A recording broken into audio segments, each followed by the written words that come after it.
normally do with either managers of machine learning teams, or this is directly with some CIOs that I've met with. And the key buzzword that I think people will be talking about soon is this idea of mix and match. Demetrius, are you recording? Yep. Yeah, we're recording. Awesome. Good to Thank you. So this whole era, I think, for ML is going to be based on idea of mix and match and best in breed. I repeatedly see it talked about in CIO surveys and also in higher level discussions when strategy teams are thinking about their tech infrastructure and also going across cloud and on-premise. And where we see ourselves filling this void at SGT and also the MLOps community is really three parts. First, it's evangelizing practices and standards across ML. It's trying to really reduce that boilerplate as much as possible. Second, it's to bring about more education of MLOps. I think what we're seeing now is a number of O'Reilly books, some online courses. I know Andrew Ng launched his course last week, but I think the whole spectrum spanning all the way to the classic university setting, there needs to be a solid foundation of ML ops. And those are a lot of the learnings and questions that happen in various community meetings that we want to distill together. And then finally, third, we want to accelerate the ML ops tooling. This could be both open source. I think that'll be a large focus, but also helping in some cases vendors and solutions get out the door so that they can have a comprehensive suite of tools across all the different options for enterprises to choose from. And the different pieces of ML ops, this is the classic graph of data collection, data processing, all the way to deployment monitoring. I've kind of coined this term now of the big eight. I think this really resonates because it simplifies the idea of all the different pieces. ML ops isn't one thing, it's actually a mix of many smaller things that need to glue together. What's also been challenging now is that there's a lot of different personas. Many of you are probably very familiar with working with AI ML engineers, or in some cases, the ML platforms, but ML ops spans a number of these stakeholders. And the difference between the two is one's the consumer bucket, the other is the platform owners, and the contracts and the API standardization is starting to actually emerge now. So this isn't any surprise to anybody, but basically everyone that's a decent sized enterprise with a reasonable amount of data has their own ML platform. You have the pure open source solutions that some enterprises run off of. But if you talk to many of these CIOs, pretty much everyone has built their own internal tool that does different pieces of the big eight, but then also has a unified experience for their end users. And this is where things kind of tie back together with this standardization discussion. Many of the end customers within these companies building ML ops platforms or users are working together with this common SDK. And similarly, if we think of the V2 inference specification that we've discussed about here, that's part of this equation. So if there's a big eight, model deployment's one of them. I see many people doing fast API for their model servers, just directly going to the underlying training library and doing the prediction function. But the schema through which they get the inference back, that's part of this ecosystem experience. And as the CIOs think about how they build this end to end, it's always the classic question of build versus buy versus use open source. And convincingly, everyone is now saying they're very interested, or they're still using just a simple cloud vendor. So the combination of best tools used together, this was part of a CIO survey that went to 100 different CIOs in Europe and United States. And when they were asked how they want to construct their AI ML systems and analytics capabilities, pretty much about half said they want to mix and match and leverage cloud compute as an underlying commodity. The other half wants the end-to-end ML platform, primarily like AWS, Azure, Google Cloud. I had another slide that I took out, but it basically showed how in the data warehousing market, this is what it used to be, kind of split in the middle, but then the numbers actually moved heavily towards the mix and match selection. So this is from an infrastructure side, kind of how we're starting to see CIOs think about the world. Today, it's very end-to-end homegrown themselves in terms of the data plane. So if we think about the SDK as the control plane, the front-end user experience, this piece here, this is the data plane. And within the data plane, people are starting to actually leverage a variety of solutions. Some cases going multi-cloud, or using different libraries coming from some of the new vendors like Weights and Biases. And we really see the value prop of being able to have the similar contract experience for not just model serving, but across all the different stages. So that would also be deployment of different workloads across the big eight, and then finally provisioning of the infrastructure, and then accessing the APIs from client SDKs. What that means for each of the big eight, I think we're going to go find out as we have more working groups with different stakeholders across that big eight. And right now, we're really here to be thought partners with this group and also bring in enterprises, so customers and users of serving utilities, and also over time, contributors as well. I can just speak to some of the stats. Actually, Demetrius is here, so he can speak to the stats of how strong the interest in MLOps is. Yeah, I imagine you all have seen it too. So I'm preaching to the choir, but this is just something that really the MLOps community, especially the Slack, has been growing exponentially. It took us like 6 months almost to reach 1,000 members, and then 3 months to reach 2,000, and now it takes us almost a month to add on another 1,000 members to Slack. And sorry, not a month, 2 months. And so it's happening very quickly, and we've got, you know, the meetups and the YouTube and the podcasts and all of that are getting traction, and people are very interested in it, and they reach out to me all the time talking about how much it helps them to hear about these things, and also how much it's how useful it is for them at work. So we've also leveraged this MLOps community Slack. I actually see it now kind of becoming the de facto forum for many open source projects, discussions with vendors and customers, and also we want the working groups that we form to also be within the Slack. I'll send everybody an invite after on this call, and we'll use that place for announcements and also pulling in other individuals as well. That's all I have for the boilerplate presentation. Any questions or thoughts or other feedback? Yeah, I mean, I guess the entire thing sounds really good. I guess the two questions that I have. The first one is on the big eight.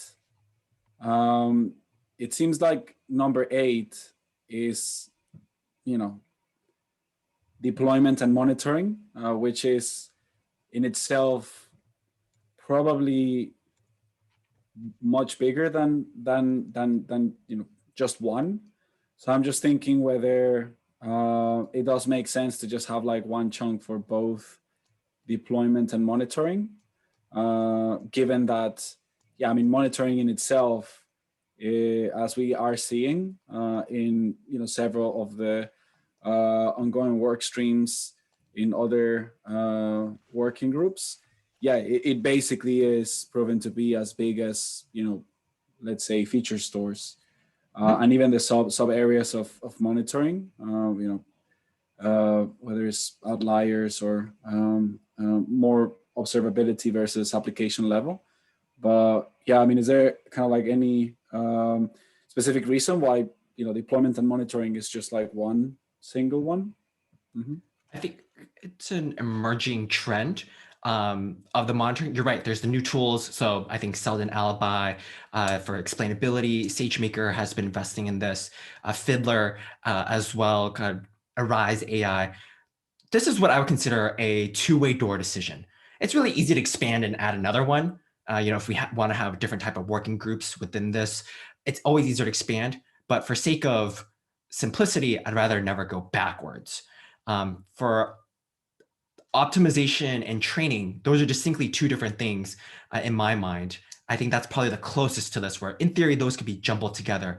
Training, I think about tools that like PyTorch Lane that abstract away the underlying infrastructure and allow customers to do both distributed compute and also compute at scale, versus optimization, things like hyperparameter optimization, so fine tuning, and then also quantization, so leveraging a model artifact and recompiling it for specific hardware. You're right that deployment and monitoring over time will likely branch off.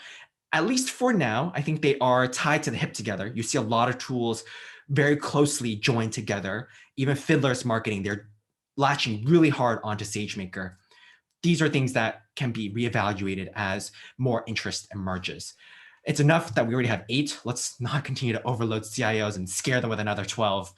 That was my position on that. No, That's a it great makes question, absolute though. sense. Yeah, no, it makes absolute sense. I mean, I've had the same problem when curating. Oh, hey, Dan. I think Dan's connecting his audio. Hey, Dan. Hello.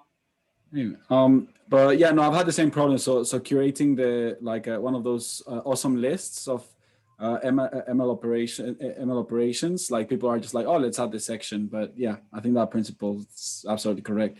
Another question that I had is, I think the initial work streams that you're, I guess running, particularly the standardization of the V2 protocol and potentially standardization of, metadata and some of the other ones that you have proposed make absolute sense.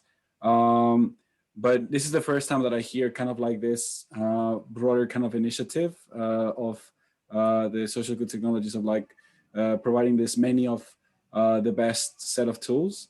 I don't know if you're familiar with the AI Infrastructure Alliance, which is kind of like an initiative that is trying to push from also a similar the one. Pachyderm team. Yeah, the Pachyderm. Is it kind of like similar but different? Or I was just wondering, because I think the work streams are very specific. And then there's the first time that I hear kind of like the many of the best. But yeah, I don't know if you have any thoughts. Seems you already know them. Mm-hmm. Yeah, so Dan Jeffries' work, for those who aren't familiar, we're really focused on one thing here, which is the actual solutions that enterprise customers can use. So like from an API level, how does this look? And I think that's what's going to differentiate our approach versus others. With that being said, this is not designed to be competitive. I think many of us all want the same thing, which is for vendors, it's to be able to sell their software without customers spending 12 months to onboard to a new tool and solution. There's a meme that I have of the classic XKCD GIF that says, oh, there's 14 standards. Let's make a new standard to unify everything. And now there's 15 standards. So I kind of twisted that around and said for ML ops, everyone's saying the same thing. There's 14 standards, 14 different ways to do things. And then within each company, a CIO is going to say, oh, let's build something to unify all of it end to end. And then now each enterprise has their own standard because they actually can push the standard across the entire company.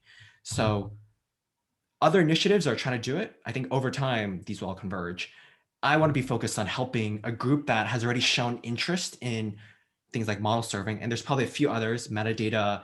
I think training probably is some area where they can share their insights in terms of handing off models to serving, that we can collaborate with the PyTorch folks and probably the XGBoost folks as well, maybe even TensorFlow teams. I want to be focused, disciplined, and practical.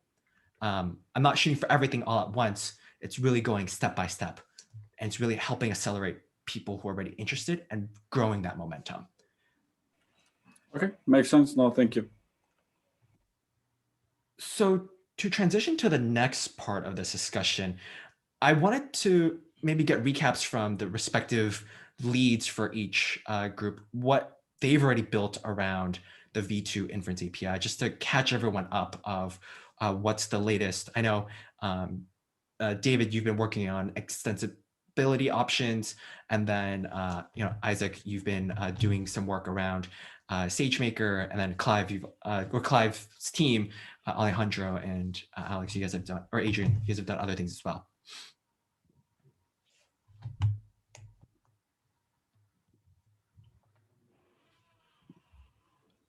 about Alejandro, you want to kick things off?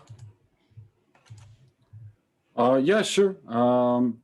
So I think I mean there's quite a lot of different areas to this. I think probably the one that we can cover specifically is more on the work that we've done on ML Server. So I think probably I don't know if Adrian, you want to dive into some of that. Yeah, no, that sounds good. Yeah, let me share my screen.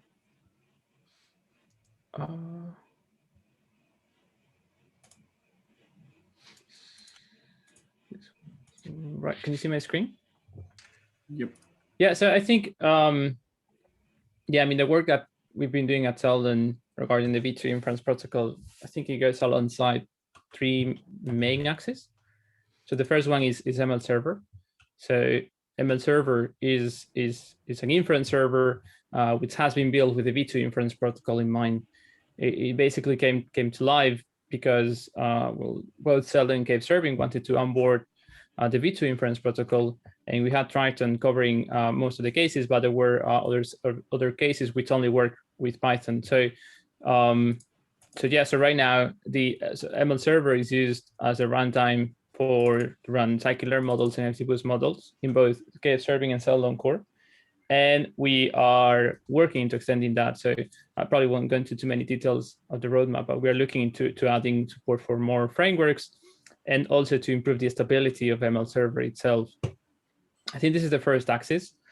The second axis probably goes on towards the adoption of the V2 inference protocol, I guess on both Seldon core and Cave Serving.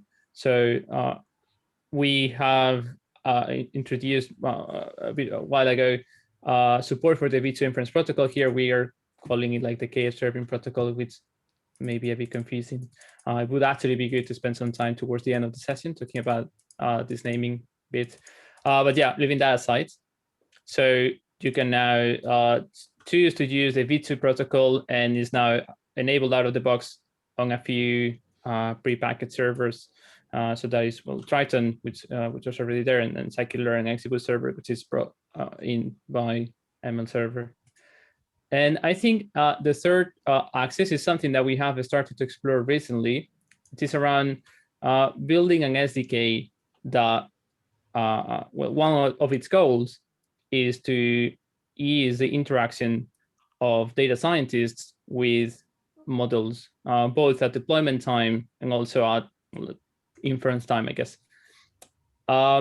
So this is not just, this just doesn't cover the interaction with the V2 protocol, but it's one of its pillars. So we are calling this SDK tempo. This is a very early stages work, but it basically came around the fact that we identify, not just us, but a lot of people identify that most serving solutions, there is currently a gap in how data scientists interact with them. For example, Seldon core, which is the one that we know about the most, it requires a lot of Kubernetes knowledge, a lot of well, knowledge about Seldon core itself, which obviously is going to be a massive barrier for most data scientists. And this is related to the point that you made before, Alex, of how the MLOps lifecycle kind of has to travel around multiple different teams and departments.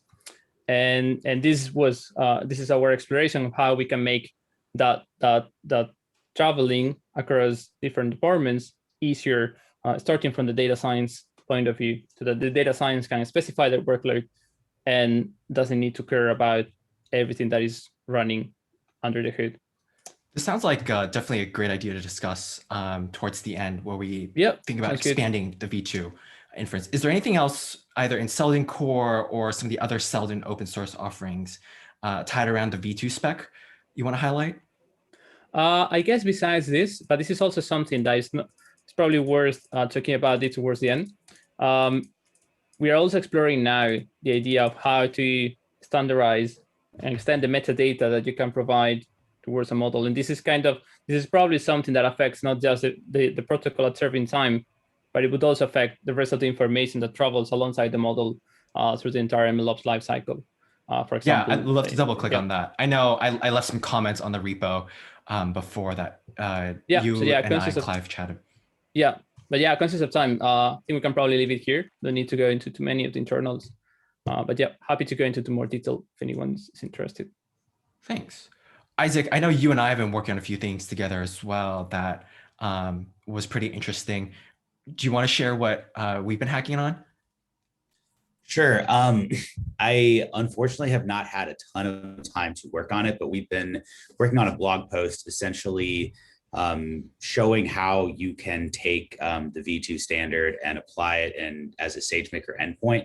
So essentially, getting kind of the best of both worlds, where you can do aspects of like a managed service, but then also have access to, open source toolkits, and then take advantage of, the standardization on V2. So basic idea would be to, have a blog post that will talk about the specification, talk about, open source versus SageMaker, and then how they can work together, and then show like a quick demo that will walk through how to deploy an endpoint, like an XGBoost endpoint, or then also probably like a PyTorch endpoint that will use the V2 standard. So we built that using the Fast API as the container runtime. So kind of like a very lightweight ML server, and we conform it around the SageMaker specification. It's basically building out the suite of options as enterprise customers evaluate V2 as an option to standardize on within their enterprises. Dan, I know you're a new face here. You want to quickly introduce yourself to some of the newer folks in the room and chat about how you guys have been using V2 inference so far? Sorry. My name is Dan. So I work on the Bloomberg Data Science platform. So far we for V2 protocol, like we have mainly been using the Triton. Triton is already following the V2 protocol. So internally we have been using this protocol mainly for like PyTorch serving. So the most of our users like using this protocol for serving their like Torch script models. And we have been like use PyTorch like intensively internally. So V2 is kind of like we kind of settle on this protocol for most of our, like serving most of our PyTorch models. And then regarding the ML servers, we have we initially started with V1. So I think we also trying to like migrate all these existing users to use ML server as well. So hopefully like we have so far we have seen like, because like we have some user like on TensorFlow, but the TensorFlow doesn't have any plan to use the V2. So I think we target to like most of our use cases are mostly in like sklearn, XGBoost, and PyTorch. So hopefully we can get like with the V2 protocol, we can actually cover like probably at least 90% of our use cases, so which is pretty good. That's awesome. And I think there's actually several other customers who've thought about it from the same way as well, that are comparable in Bloomberg size about something similar to the V2 spec. Dan, thanks for sharing, and welcome again. David, I know you've been investing a lot in the V2 spec. Love to hear how you thought about the evolution and also what you guys have been building into Triton so far beyond just the core schema. Sure. I mean, the protocol has built extension mechanism built into it. And in fact, if you go, I think it's even on the KS serving where the protocol is, there's a link over to Triton. We have quite a few extensions, which are kind of just our personal. So the extension mechanisms allow us to have standard extensions and then, vendor specific, if you want to call us a vendor extension. So we have quite a few of those. So that mechanism's in there. There has been kind of some half proposals for extensions, but then they kind of petered out. I think once people learn more how the protocol is structured, but certainly it's meant to be extensible in different ways. So anyway, we've done quite a few extensions to it around model control and statistics and some other things. I mean, the details probably aren't too important at this point. So the protocol is, I mean, so Triton only works with the V2 protocol, and that's what all of our people using it use. We haven't had, you know, the fact that we have both HTTP and gRPC has been very interesting to people. The fact that we have a fast HTTP, which doesn't just use JSON, that has this binary option, has also been very, you know, very welcome. And in general, at least the customers and users and partners that we interact with don't really care so much about the protocol, in the sense that, I mean, they're very happy there's a standard protocol and everything, but actually most of them don't even want to really interact with it. We have these clients, Python client library and a C++ client library, and examples using Java and C#. And I know some of our customers have built their own, because that's really how they want to interact with these things anyway. Not that you don't still need an underlying protocol underneath it, right? That is standardized and everything, but just as kind of as a point of reference. Yeah, I mean, otherwise, I don't have any specific presentation. We're working with a lot of, I mean, it's interesting that we work with all the cloud vendors and stuff, and we're seeing, again, good traction. I think they are drawn, again, maybe not as a primary for them so much, but this idea of a standardized protocol is interesting to them, especially with the standardization around that behind the protocol. You know, there's all these different frameworks, and there's ML and there's Python, and, you know, whatever, those models can come in any variety, right? But if when they're behind these standard protocols, it really makes it easy for them to expose kind of a consistent story to their users. And so that's something that, like I mentioned at the beginning, you know, that's one of the big reasons why people like Triton. It seems one of the big adoption factors with Triton. Peering through, I think we have talked about some of the different facets that make these protocols and standards attractive to customers. Maybe now is a good time to transition to exploring like what would help expand the audience and reach. From my perspective, and it looks like from all of us who've interacted with customers, the value proposition of a protocol and the ecosystem around it, whether it be client libraries or ability to have multiple underlying frameworks being served through a common specification, have a value prop to customers. But the ecosystem, I think, is still being flushed out. Part of its awareness, and we can probably talk about that as well, but also the different tools that can complement the core of the V2 spec itself. Any ideas that people have been really passionate about or really seen positive feedback from their interactions with customers and users? I mean, I probably would also echo David's point that yeah, when it comes to a lot of the production customers, especially with more more specialized use cases, they really integrate with legacy systems. So a protocol is not something that they can really match in regards to signature. So they do require, you know, sending whatever payload structure they have. And of course, this does become a bit of an issue with the gRPC side, but then again, it's possible to still circumvent. So that just emphasizes the need to still have that flexibility. Having said that, on the other hand, there has been definitely a lot of interest from production use cases for the protocol itself. The main thing is, as long as the users don't have to really know that there is a protocol being enforced, right? So when they're actually in two sides, the first one is when they're actually trying to send something, that the actual bottleneck and barrier is as minimal as possible. But the second thing is when they do want to get into the internals, that also that magic doesn't get in the way.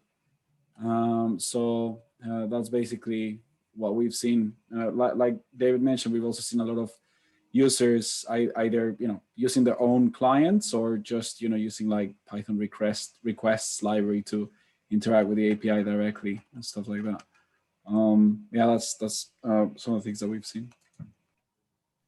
It sounds like a potential low-hanging fruit here is the Python and maybe also a Java SDK for the model inference endpoint and some type of I don't know if connector is the right word, but extension that could then also let the platform teams morph the V2 schema back to their underlying legacy systems. That might be a quick project that we That's- could design it. That's basically the in Cave serving. There's a component called a transformer. So basically, it's used for that kind of like it's kind of serve as an adapter where you can take kind of arbitrary like a user business like format, and then you write like a pre and post processing in the transformer, which turns into V2 protocol, right?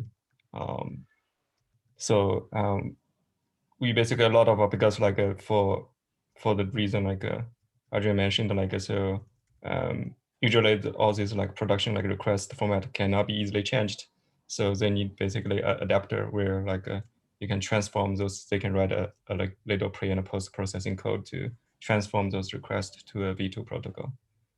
Is that tied directly to KFServe, or is it like an ancillary library that could be pulled out? I mean, like the case serving like a implement like using the transformer, but there's other approach where like you can call a library or somewhere else, like you can like on the client side you can also like do some pre-processing to convert to like V2 protocol. Got it. Okay, this might be interesting. I actually have a customer of mine that I think might want to explore this. If Dan, if you point the link to the code either after or just in the chat right here, let me just put this in the notes and let me just pause here.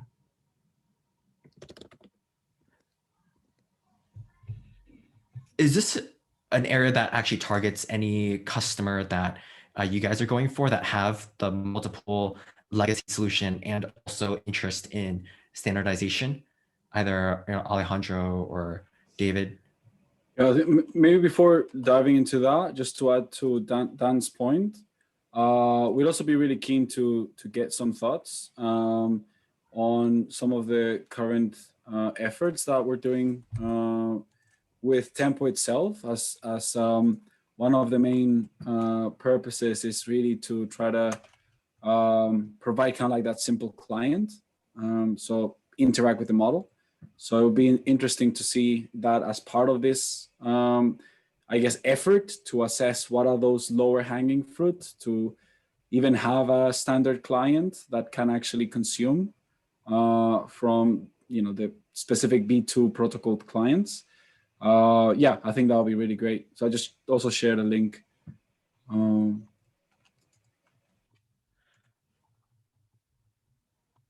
Okay.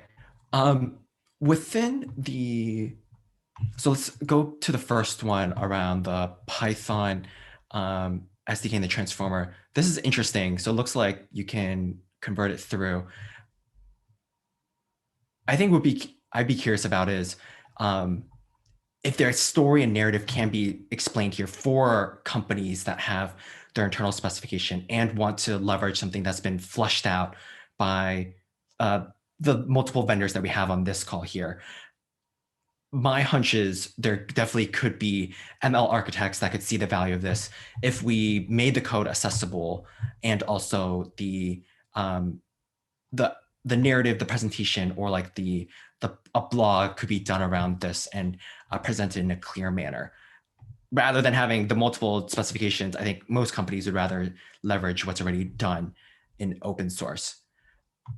So let me pin that thread and I'll follow up to see if anyone's interested in taking that part forward. We can chat about Tempo a little bit as well. David or Dan or Isaac, have you guys seen Tempo before? And dive into it? Yeah, we already know, yeah. Okay, so it looks like this is new for the group overall. I'm curious from the Seldon team, when you describe Tempo, it seems very tied to the implementation itself. How have you thought about abstracting it away from either just Seldon or from the library Tempo? As in, how can this be like generalized and abstracted even if a vendor or an internal team at an enterprise isn't working with your library or SDK? Like what part of it is a protocol or a potential standardization for invoking or provisioning a model server? Yeah, I mean, I think that's a very hard question, primarily because when you showed your slides, I think something that was really interesting is that you basically had these multiple different life cycles of the machine learning, and then a central kind of like block that just basically said SDK. So I think there is an effort towards creating tooling that simplifies the interaction with these very complex DevOps tools. And I think it's unfortunate that David didn't join, but I think one of the projects that he's pushing, I think it's called Space, or yeah, something that starts with S, that aims to kind of like make life simpler to data scientists. And I think with Tempo, the challenge is that, and the advantage is that it also consists of different parts, which I'm not 100% sure how the attachable each of them are. But one of them is basically just a client to interact with your model in a simple way. So to be more specific, basically, to show kind of an example, is basically a simple way to say, I have a model that is using, this type of backend. By just specifying some metadata, then I'm able to interact with this artifact. Depending on how you want to interact with it, you would have to specify what we refer to as the runtime. So whilst we handle this as artifact metadata, there is a distinction between a model and a deployed kind of like model. So it's just seeing it like the artifact metadata and then the actual instantiation of that. And the way that we achieve that is with the actual runtime, right? So for example, in this perspective is basically how you can actually run it with your Kubernetes, KF serving or your, Kubernetes Seldon. So unfortunately, at this point, separating it would require first getting an intuition of what its different components consist of. And I think probably that is why maybe a higher level discussion in a specific area, whether it's just the client, as you mentioned, the low hanging fruit, could be, better. It's like, where would that value be? But yeah, I think from that perspective, it'd be really good to get more insight of what would be the best way to delve into it. Because I do think if the discussion is to try to standardize the V2 protocol, then this probably would pull it a little bit away from that. Mm-hmm. In terms of the discussion, I guess. David Goodwin, I'm curious from your perspective when you work with customers around Triton, do they provision or instantiate the model server always through like a YAML or a set config file, or do you also see some users preferring or building wrappers in a Python-like specification? Isaac and I was just chatting in DMs that actually looks a lot similar to the SageMaker Python SDK. And that's actually the preferred interface that most, I don't want to say large enterprises, but the mass market enterprises interact with a SageMaker for creating a model and then attaching it to an endpoint. Like a managed service. I mean, Triton, so we're working with SageMaker, and so in some sense, Triton doesn't. Let's see what I will say here. Triton's kind of agnostic about that. We don't push any particular policy. So if you want to use in more of a managed service kind of way, or a cloud vendor, or even you can bring your own containers to. I'm sure people might be doing it already. You kind of bring your own container to SageMaker, and you could have Triton in there, similar with the other. But we see all the whole, again, in general, Triton, I mean, I know you're sharing experiences, but as far as Triton's policy and their, from general, we're kind of agnostic. Some, because Triton's also used on the edge and on-prem in a lot of different areas where sometimes, sure, people have full Kubernetes or they've abstracted away Triton, but sometimes they use it very directly and expose it very directly. And people extend it also spend a significant amount of effort invested in it, kind of not at an abstract level, very, we're either writing Python extensions to it. It has an extension mechanisms in Python or in C++. So I don't know if I can really share. I mean, certainly I would say yes, that is one way that people might do something similar to that, but I don't think it's like, oh, the most common, or if anything, and this could be, again, kind of a bias that we see, if people are going out and looking at Triton, they're usually, at least in the long term, interested often in like really high performance. Now, you don't have Triton works on CPUs too, and it can be just like, some people go to it even before they're ready, like to consider GPUs or other accelerators, just because, again, some of the standardization, some of the other features it has. But in general, they have to be kind of motivated. Like, it's a big step, right? To pull out even if it's your homegrown stuff and kind of go to some standardization, it's a big step, even if they know they have to do it. And so, again, these might be self-selecting. For these people we see, they're often very, they don't want to do wrappers. They don't want to do extra hops in their chain, right? They want to go directly into Triton. And so in those cases, in a lot of those cases, then those customers or partners are not interested in like a wrapper layer often. They want to go from their clients, whatever their client, whatever their application is, we get a lot of requests, for instance, like we have gRPC and HTTP. Hey, that's pretty good. Oh, well, we have to have, we want WebSockets, and we want raw TCP, and we want, what's the other one? I'm blanking out. There's another common RPC protocol that comes up all the time, because they want a very direct, high performance, clean interface, kind of to what they're used to between their applications and their model server. So again, those are just some data points. I think people are all along the spectrum there, depending on where they are. Okay, that makes sense. I think there's always within some of these enterprises the power users, and it sounds like that's really been the sweet spot for the customers that you've been interacting with. I think this kind of goes both ways. I think to a certain extent, the Python SDKs and clients, they don't replace it. It's just another exposed interface for those who want it. It can go through gRPC, or it can go through JSON, depending how the customer wants to enable and set up their model servers behind the scenes. And I know the SageMaker has indexed a lot on both the JSON side by using the API gateway, and not so much on the gRPC side, even though TensorFlow serving does a lot of gRPC, and that's like the second most common model server approach. I think there's an opportunity there. I also am curious to see from others, like, what are their thoughts on other ways to tie in the ecosystem together for the V2? So we talked about client SDK. I think there was some discussion on Adrian's side about metadata. Maybe Dan or David, if you guys have other pieces, if Python SDK isn't like the highest priority in your mind for your customers.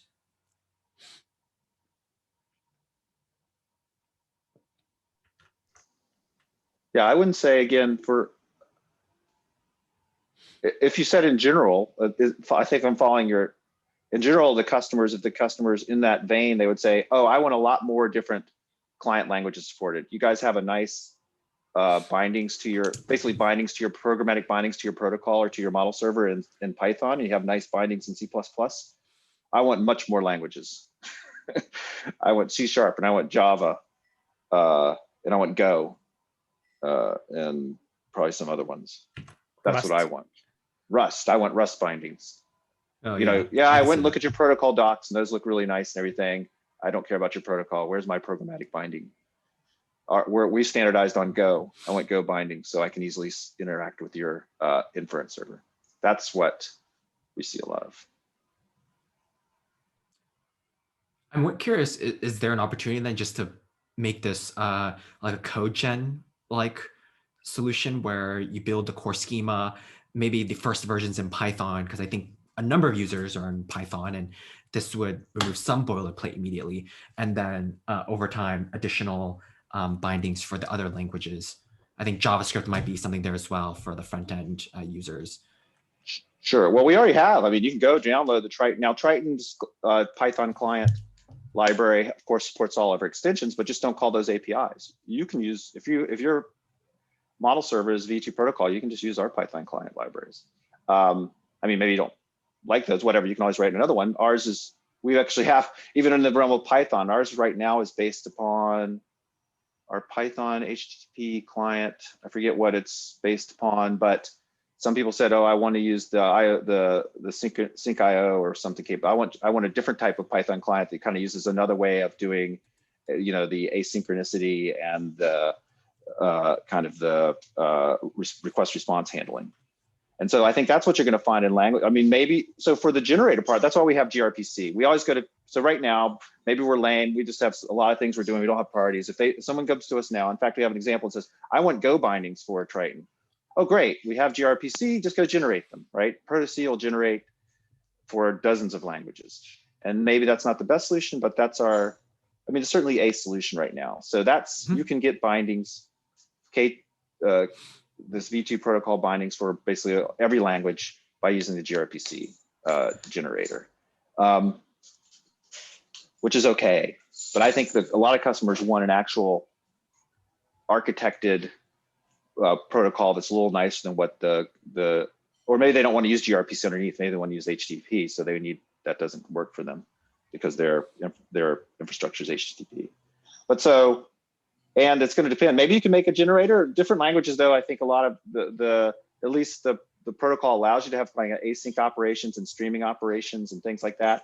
And so you kind of want to tie into whatever the asynchronous support is in your language, and the threading support that's in your language, and the intra-thread communication support. So having a generator that like did that appropriately for all the different languages probably be difficult. And maybe you just say, well, that's the best we can do there is already the Proto-C compiler from gRPC, and that's our answer.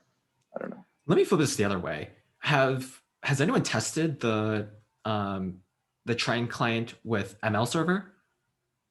Yeah, interesting question. We haven't tested it. Yeah, I think we tested it. That's all. And I think Clive has an example, or he tested it locally. I remember testing it as well. Yeah, it works. It works. Cool. Yeah. Okay. I know one thing that I was poking around was, at least just for the JSON side, I won't speak for the gRPC because I believe the client from Triton uses gRPC as the core language. There was some semantic differences between the two. And so maybe we think about also clearly defining then within this, using an SDK or a client SDK, what it means to be compliant on the, sounds like we start first with the gRPC side and then maybe jump over to the JSON side as well. They seem to dovetail actually. Client SDK also can be a compliance suite that verifies that multiple vendors, providers are indeed speaking the same V2 specification. Yeah, I mean, a compliance suite would be great. Right now, it's kind of, I mean, hopefully the spec doesn't have any typos or anything in it, but given that, I guess there's at least two, and or maybe I thought TorchServe was at least looking at doing an implementation of it. So yeah, there's no really strict compliance right now that we know of. I mean, we have a ton of tests, so we say we're the V2 protocol, and you know, again, assuming we didn't make a typo anywhere or do anything wrong, we're compliant, but there's actually no, you know, there's no official compliance suite. Looks like people are dropping, and we're at the top of the hour. Thank you all for joining for this first meeting. I think we actually do have a clear idea of like a direction that we can move forward. Why don't I summarize this and put this into an email with follow-up for everyone? I know Isaac just dropped, but he and I can also reach out to the TorchServe team again. I had been speaking this also with someone at the TensorFlow group. I'm confident they're probably going to blow us off, but I think if we do have an actual story around compliance and, you know, it's testable and it's automated and there's no funny business, nothing sus, that might be something to at least get their attention to consider again. So I'm going to let everyone drop. Hey, thank you all for joining. I'm going to also send a follow-up email asking about interest on cadence for this type of meeting. I do think that we could get interest to probably package some of the existing tools and into a next step, either a compliance suite or a client SDK, either through the individuals here or also through different interested people at MLOps that would want to be part of this larger effort. So thank you all. I'm gonna wish you all a great day, and we can keep the conversation going offline. Thanks. Great, I thank said you, an Alex. issue for TouchServe. There's an issue like for TouchServe to implement a V2 protocol. We can. Why is it in the KFServe repo? That seems like such a weird place. Well placed. Maybe there's another. Maybe there's another issue in the TouchServe also. Right, because this is for TouchServe.